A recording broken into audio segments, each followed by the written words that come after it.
प्रजातंत्रर वार्षिक उत्सव में मुख्यमंत्री योगदान। लोकप्रिय दैनिक खबर कागज प्रजातंत्रर कटक चांदनी चौक स्थित मुख्य कार्यालय में पहुंची मुख्यमंत्री श्री मोहन चरण माझी प्रथमे पूर्वतन मुख्यमंत्री तथा प्रजातंत्रर प्रतिष्ठाता डॉक्टर हरेकृष्ण महताब को श्रद्धांजलि दे आसन ग्रहण करथिले। मुख्यमंत्री देखा मिलता प्रजातंत्रर संपादक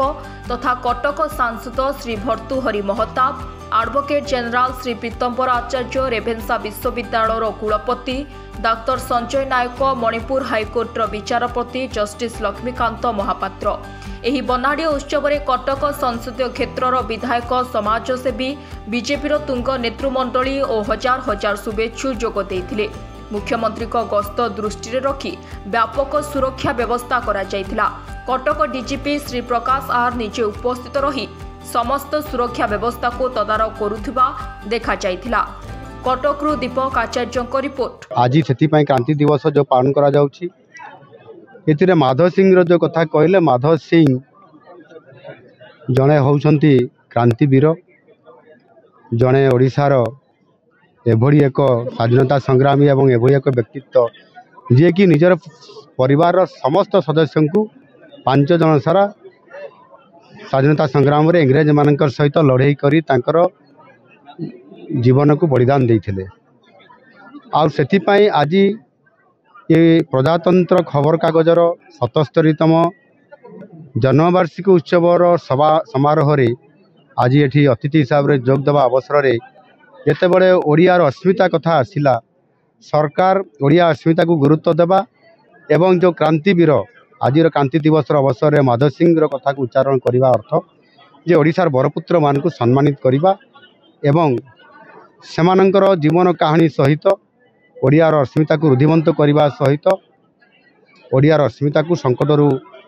मुक्ति दे यथोचित सम्मान प्रदर्शन करने और से माधव सिंह ना रे माधव सिंह आमर माधव सिंह हाथ खर्च पांठी हाथ खर्च पांठी अर्थात ओडिशा रे जो छोट पिला माने जो माने स्कूल जाती से माने पंचम पर सप्तम पर बा दशम पर बा अनेक समय रे विभिन्न क्लास रू ड्रॉप आउट होती जो माने ड्रॉप आउट होती से ड्रॉप आउट नहबे बोली 5,000 टंकार समान को आर्थिक प्रोत्साहन देवा सहित समान को स्कूल रे जमिति समान आसीबे एवं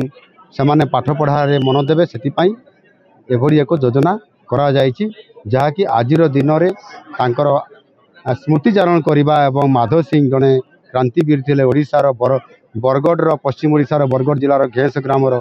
जे कि 5 जन सारा परिवार बलिदान देते एवं आज से क्रांति दिवस जो पालन करा जाउछि एथिरे माधव सिंह जो कथा कहले, माधव सिंह जड़े होउछंती क्रांतिवीर, जड़े ओडिशार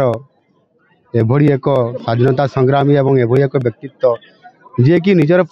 परिवार समस्त सदस्य को 5 जन सारा स्वाधीनता संग्राम रे इंग्रेज मानकर सहित लड़ाई करी तांकर जीवन को बलिदान देइथिले। आउ सेति पई आज ये प्रजातंत्र खबर कागजर 77तम जन्मवार्षिक उत्सवर सभा समारोह रे आज एठी अतिथि हिसाब रे जोग देवा अवसर रे जेतेबेले ओडियार अस्मिता कथा आसिला, सरकार ओडिया अस्मिता को गुरुत्व देवा एवं जो क्रांतिवीर आज क्रांति दिवस अवसर में माधव सिंह कथा को उच्चारण करने अर्थ जे ओडिशार बरपुत्र मान को सम्मानित करने एवं सेमानंकर जीवन कहानी सहित ओडियार अस्मिता को रुधिमंत करने सहित ओडियार अस्मिता को संकटरू मुक्ति दे यथोचित सम्मान प्रदर्शन करने और से माधव सिंह ना रे माधव सिंह आमर माधव सिंह हाथ खर्च पांठी हाथ खर्च पांठी अर्थात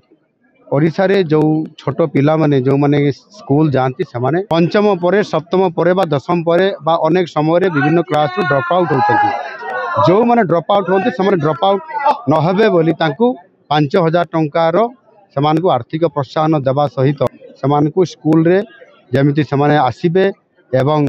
समान पाठ पढ़ारे मन देवे से एभली एक योजना करा जायछि जहाँकि आजिर दिन में तांकर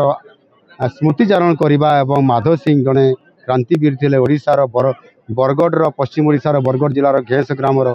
जे कि 5 जन सारा परिवार बलिदान देते भारतर स्वाधीनता संग्राम लड़े। प्रजातंत्र जो वार्षिक उत्सव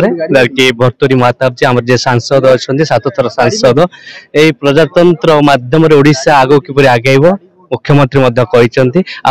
युवपीढ़ी मान उत्साहित